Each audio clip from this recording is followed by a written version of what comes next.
you. Thank you. Thank you. Thank you very much.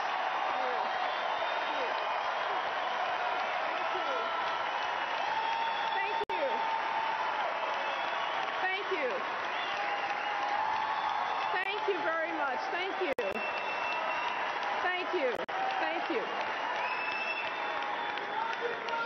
Thank you so much. Good evening. Good evening. Good evening. Good evening, distinguished delegates. Good evening, fellow Republicans. Good evening, my fellow Americans.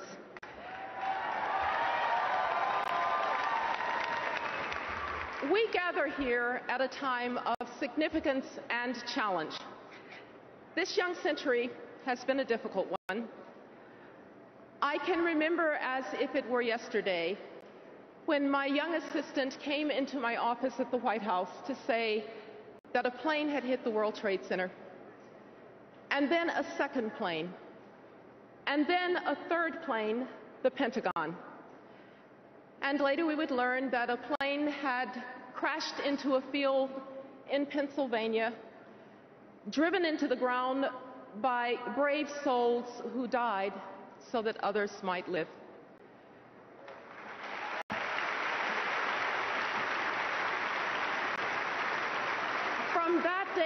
From that day on, our sense of vulnerability and our concepts of security were never the same again. Then in 2008, the global financial and economic crisis would stun us. And it still reverberates as we deal with unemployment and economic uncertainty and bad policies that cast a pall over an American economy and recovery that is desperately needed at home and abroad. And we have seen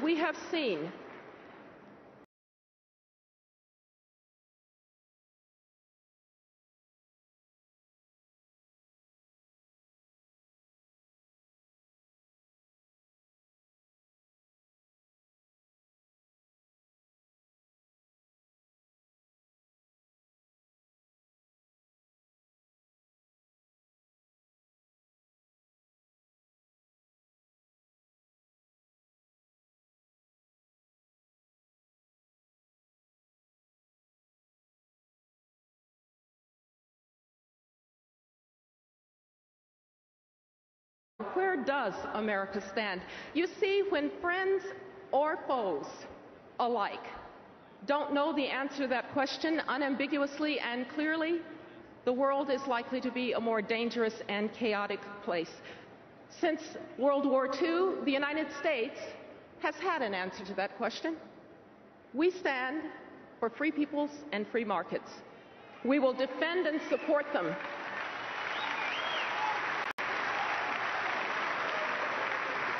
We will sustain a balance of power that favors freedom. Now, to be sure, the burdens of leadership have been heavy. I know, as you do, the sacrifice of Americans, especially the sacrifice of many of our bravest in the ultimate sacrifice. But our armed forces are the sure shield and foundation of liberty, and we are so fortunate that we have men and women in uniform who volunteer. They volunteer to defend us at the front lines of freedom, and we owe them our eternal gratitude.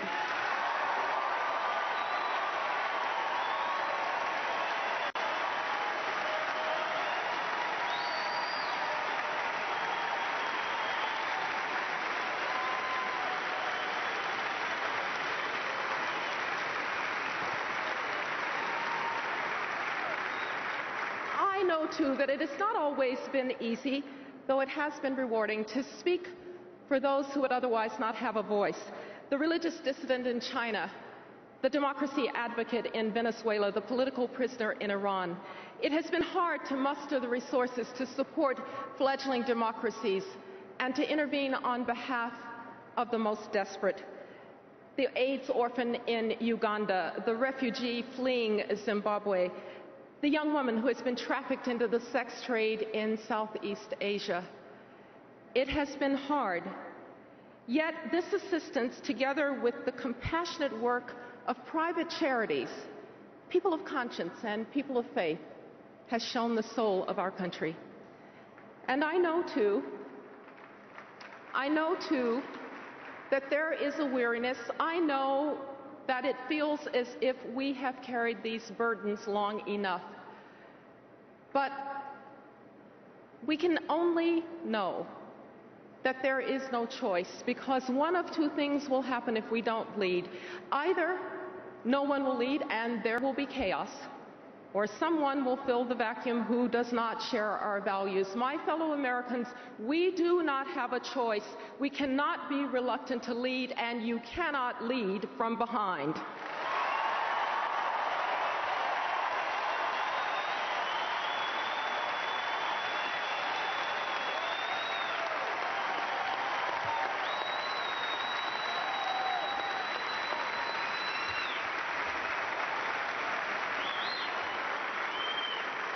Mitt Romney and Paul Ryan understand this reality. Our well-being at home and our leadership abroad are inextricably linked. They know what to do. They know that our friends and allies must again be able to trust us. From Israel to Colombia, from Poland to the Philippines, our allies and friends have to know that we will be reliable and consistent and determined. And our foes can have no reason to doubt our resolve, because peace really does come through strength.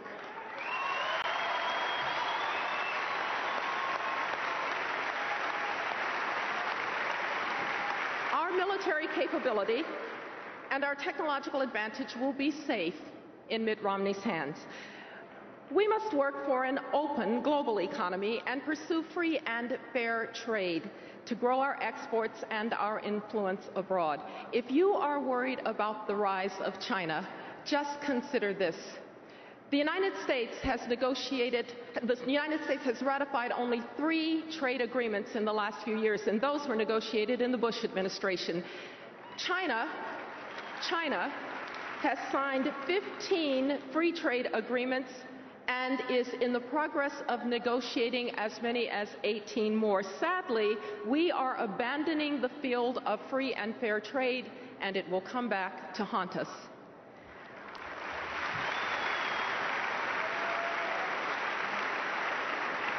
We must not allow the chance to attain energy independence to slip from our grasp. We are blessed with the gift of oil and gas resources here in North America, and we must develop them. We can develop them sensitively, we can develop them securing our environment, but we must develop them.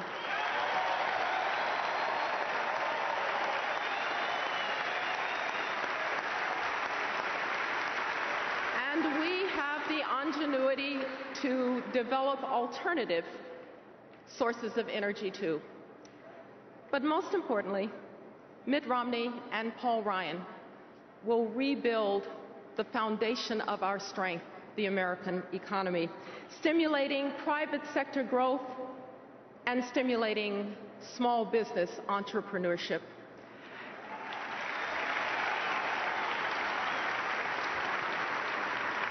When the world looks at us today, they see an American government that cannot live within its means. They see an American government that continues to borrow money that will mortgage the future of generations to come. The world knows that when a nation loses control of its finances, it eventually loses control of its destiny. That is not the America that has inspired people to follow our lead.